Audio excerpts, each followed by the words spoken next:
Nitong March ay sumabog po si Pi at pumalo hanggang sa presyong $3. Pero hindi po siya nagtagal. Bumagsak po ito ng todo hanggang sa presyong 0.4006 noong katapusan po ng April. Mula noon ay tila nagpapahinga muna siya sa tinatawag na consolidation zone. Ito po yung area sa chart kung saan paikot-ikot lang ang kanyang presyo. Wala pong malinaw na direksyon, pataas o pababa. Ang zone na ito ay nasa pagitan po ng price range na 0.569 hanggang 0.803.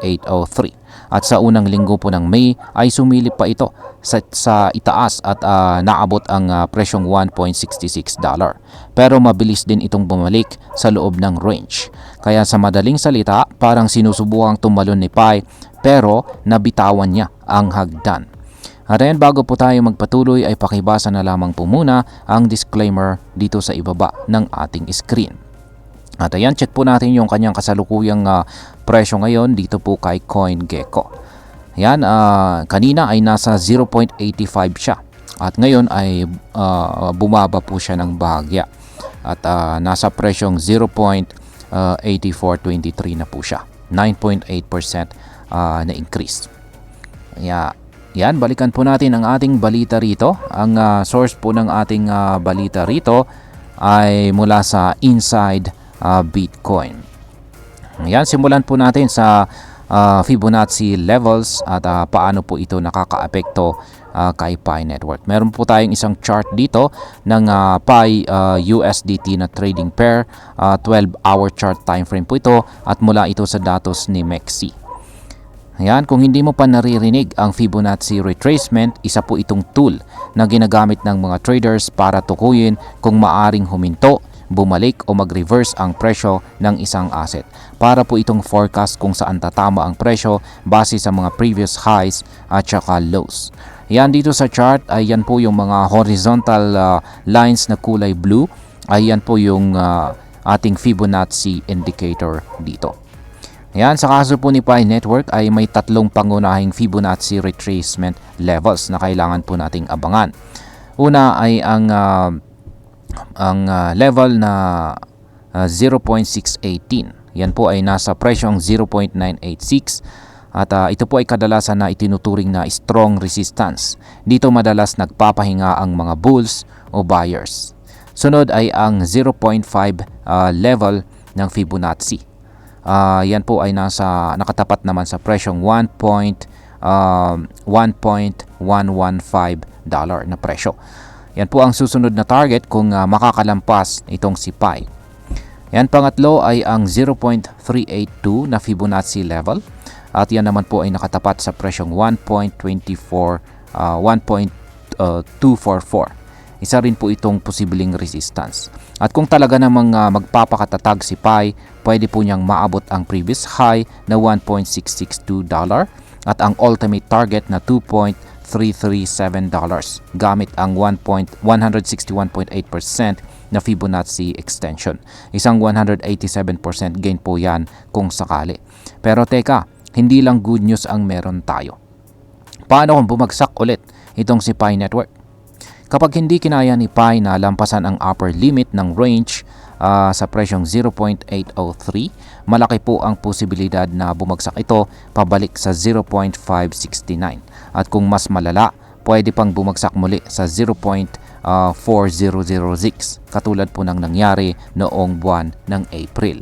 Ibig sabihin nito ay posibleng mabawasan po ng 20% o higit pa ang presyo ni Pi kung tuluyang hindi makalusot sa resistance level.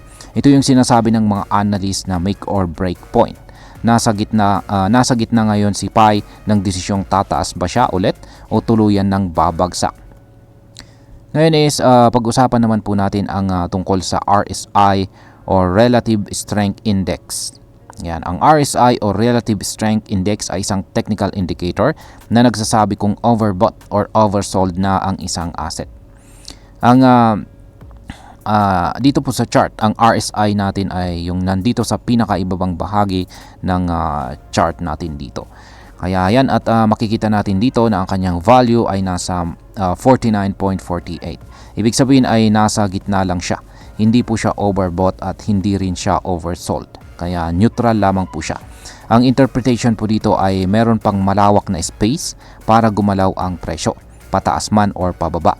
Kaya malaking bagay ang magiging susunod na volume at momentum ng market. Kung biglang dumami po ang buyers, pwedeng tumaas. Pero kung mawalan ng gana ang mga tao, pwede rin itong bumagsak. Ngayon is ano naman ang mga senyales na dapat bantayan ng mga traders or dapat po nating bantayan. Unang-una ay kung makakalampas po si PAI sa presyong 0.803 na may malakas na buying volume. Yan.